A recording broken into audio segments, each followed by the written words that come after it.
সকাল 11:15টায় ঠাকুরগাঁও সরকারি বালক উচ্চ বিদ্যালয় মাঠে জনসভার মঞ্চে ওঠেন তারেক রহমান। মাঠে আসতেই হাজার হাজার নেতাকর্মী করতালি দিয়ে নেতাকে স্বাগত জানান। দীর্ঘ 23 বছর পর ঠাকুরগাঁওয়ের মাটিতে পা রেখে শুকরিয়া আদায় করেন তিনি।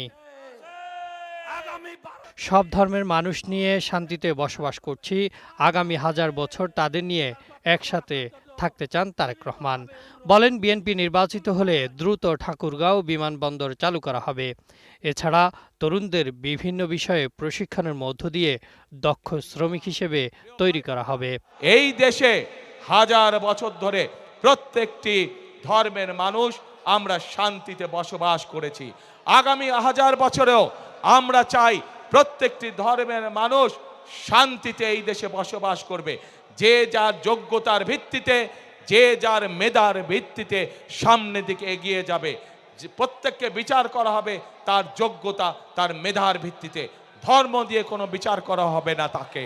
বাংলাদেশের মানুষের চিকিৎসা ব্যবস্থা নিশ্চিত করতে চায় বিএনপি।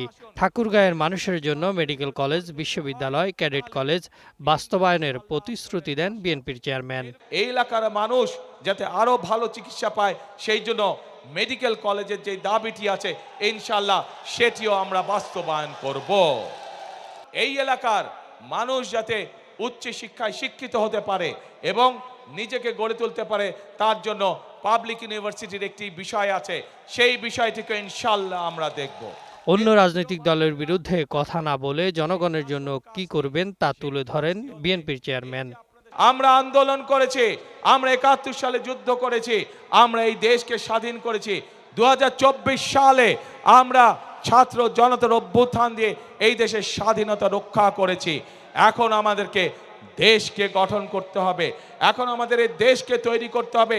এই দেশের অর্থনীতিকে, এই দেশের গণতন্ত্রকে আমাদেরকে মজবুত করে গড়ে তুলতে হবে, যাতে এই দেশের মানুষের সামনে একটি নিরাপদ ভবিষ্যৎ তৈরি হতে পারে।